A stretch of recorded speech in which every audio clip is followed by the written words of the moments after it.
अस्सलाम वालेकुम। Welcome to Taimur Mahar YouTube channel. आज 2026 है और इंडिया का पर कैपिटा इनकम $2700 है और पाकिस्तान का $1500 है।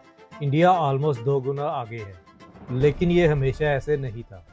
स्टेट बैंक की 1991 की एनुअल रिपोर्ट्स उठाकर देखें, वर्ल्ड बैंक का उस साल का डेटा देखें।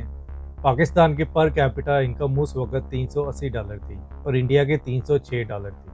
पाकिस्तान 24% आगे था इंडिया से पर कैपिटा इनकम में। और सिर्फ 1991 नहीं बल्कि 1960 से लेकर 2008 तक तकरीबन 5 डेकेड्स पाकिस्तान इंडिया से आगे रहा पर कैपिटा इनकम में। तो आज की वीडियो में समझने की कोशिश करते हैं कि 80 साल में ऐसा क्या हुआ, किसने फैसले लिए और उन फैसलों ने दोनों मुल्कों को आज कहां पहुंचाया।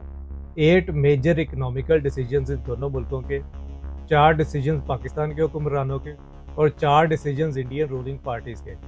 इनको एक एक करके डायसेक्ट करते हैं। पाकिस्तान की इकोनॉमिक कहानी का पहला बड़ा मोड़ आया 1958 में।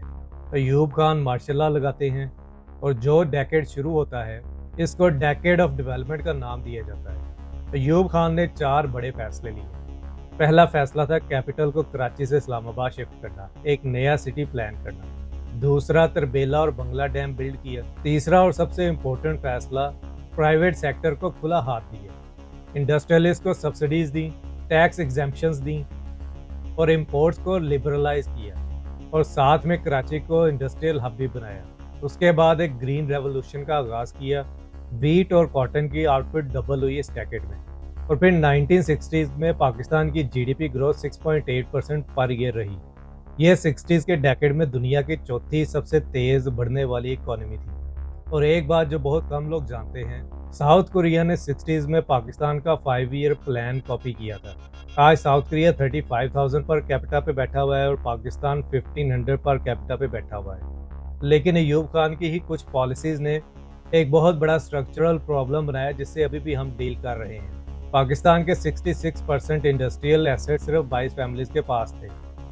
बैंकिंग और इंश्योरेंस सेक्टर का 97% भी इन्हीं फैमिलीज के पास था। तो अयूब खान ने एक डेकेड बहुत स्ट्रॉन्ग ग्रोथ लाए, लेकिन उसके साथ इनइक्वालिटी भी लाई और इन इनइक्वालिटी ने अगले फैसले जस्टिफाई कर दिए। दिसंबर 1971 ईस्ट पाकिस्तान अलग हो गया। जुल्फकार अली भुट्टो पावर ले लेते हैं और जो डिसीजंस उन्होंने लिए वो पाकिस्तान की इकोनॉमिक हिस्ट्री में सबसे कंट्रोवर्शियल डिसीजंस हैं। 2 जनवरी 1972 टेलीविजन पर लाइव किताब में जुल्फकार अली भुट्टो ने nationalise and economic reform order announce किया। पहले फेज में 31 इंडस्ट्रीज गवर्नमेंट के कंट्रोल में ले ली गई। Iron, steel, heavy engineering, petrochemical, cement, बिजली, गैस एंड ऑयल रिफाइनरीज सबको प्राइवेटाइज कर दिया गया। 1973 में वेजिटेबल घी इंडस्ट्री के 26 यूनिट्स भी नेशनलाइज कर लिए गए। और फिर आया वो दिन जो पाकिस्तानी बिजनेस कम्युनिटी को कभी नहीं भूलता।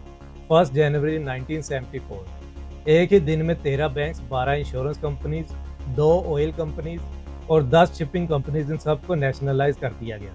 स्टेट बैंक ऑफ पाकिस्तान के हिस्टोरिकल रिकॉर्ड्स में एक बात साफ है कि भुट्टो गवर्नमेंट ने स्टेट बैंक से कंसल्ट भी नहीं किया बैंक्स नेशनलाइज करने से पहले, और सेंट्रल बैंक को भी बाईपास कर दिया गया। और भुट्टो गवर्नमेंट ने स्टेट बैंक की एनुअल रिपोर्ट्स 3 साल तक 1973 से लेकर 1976 तक पब्लिश होने से रोक दी।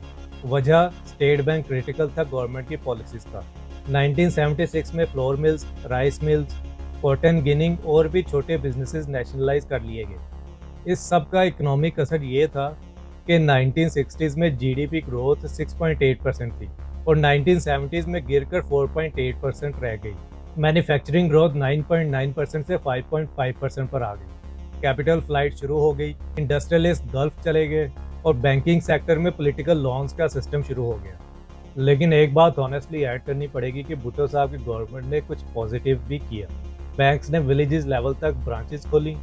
1971 से लेकर 1976 तक बैंक ब्रांचेस डबल हो गई। स्मॉल फार्मर्स को पहली बार क्रेडिट मिला। 12.5 एकड़ से कम वाले जमींदार को 70% इंस्टीट्यूशनल लैंडिंग मिली। तो कहानी सिंपल नहीं है, लेकिन आखिरी नतीजा ये निकला कि पाकिस्तान का इकोनॉमिक मोमेंटम टूट गया और वो मोमेंटम आज तक पूरी तरह रिकवर नहीं हो सका।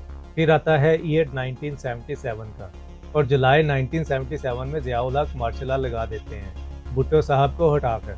ज़िया-उल हक का पहला इकोनॉमी फैसला सिंपल था, भुट्टो की नेशनलाइजेशन को रिवर्स करना।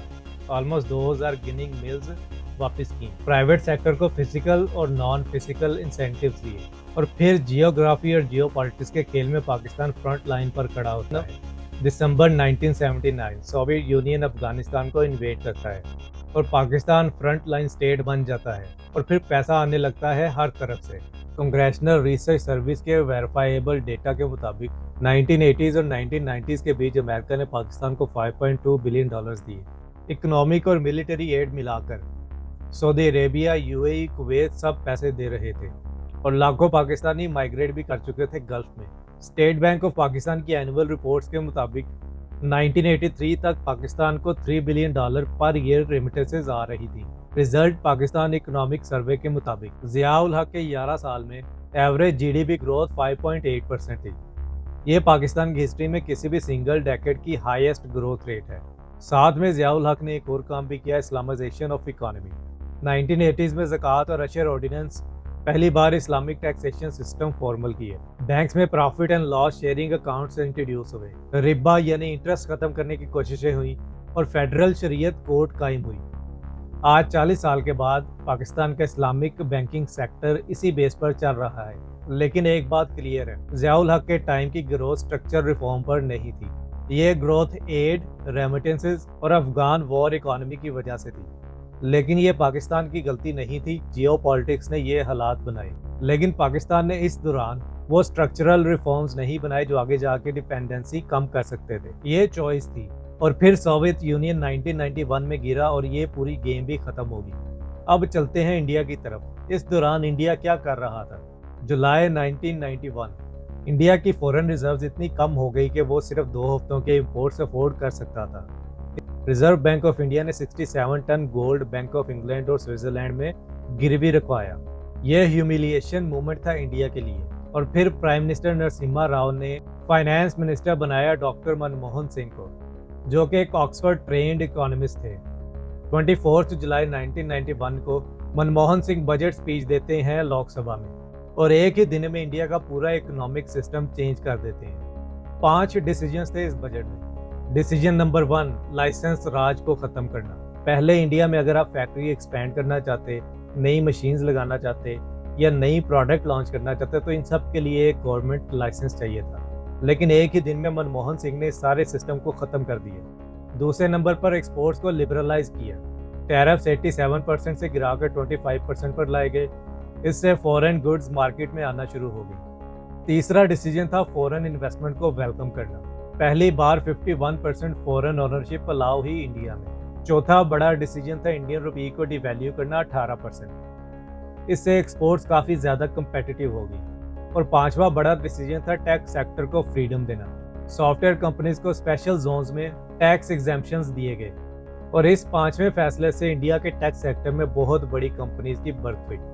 आज जो नंबर्स नजर आ रहे हैं इंडियन टैक्स सेक्टर में, इसका डिसीजन 1991 में लिया गया था। 1991 में इंडिया की software export 150 million per year थी। 2000 तक ये 6 बिलियन हो गई, और फिर 2010 में 60 बिलियन, और आज 2025 में इंडिया $250 बिलियन की टेक एक्सपोर्ट करता है।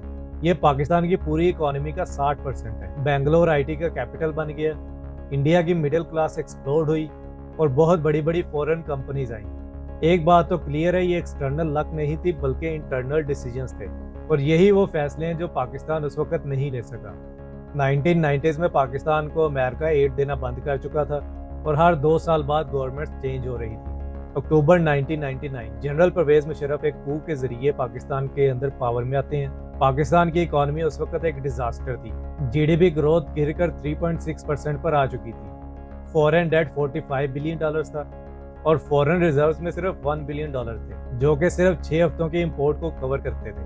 1998 के न्यूक्लियर टेस्ट के बाद सैंक्शंस अभी भी जारी थी।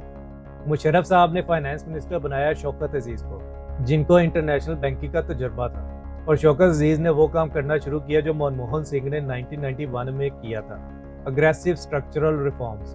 प्राइवेटाइजेशन एग्रेसिव शुरू हुई 2003 से 2007 के बीच में। 80% बैंकिंग इंडस्ट्री प्राइवेटाइज हुई।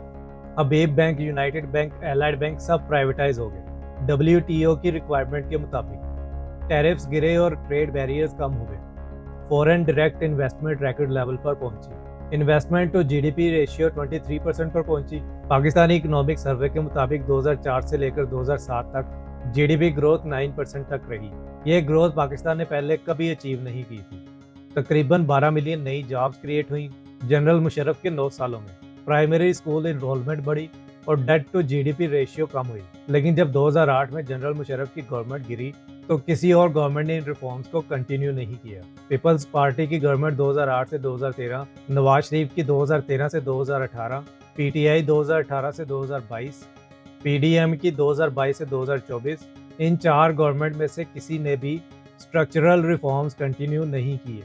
हर 5 साल बाद नई प्रायोरिटीज, नए लॉन्स और नए आईएमएफ के प्रोग्राम्स। इंडिया में मनमोहन सिंह 10 साल प्राइम मिनिस्टर रहे और मोदी 11 साल से प्राइम मिनिस्टर है इंडिया का। लेकिन मनमोहन सिंह के 30 साल पुराने रिफॉर्म्स भी अभी इंडिया में चल रहे हैं। ये स्ट्रक्चरल डिफरेंसेस हैं जो आज नंबर्स में दिख रहे हैं। और इंडिया की टोटल जीडीपी है 3.9 ट्रिलियन डॉलर्स और पाकिस्तान की टोटल जीडीपी 2025 में 375 बिलियन डॉलर्स थी।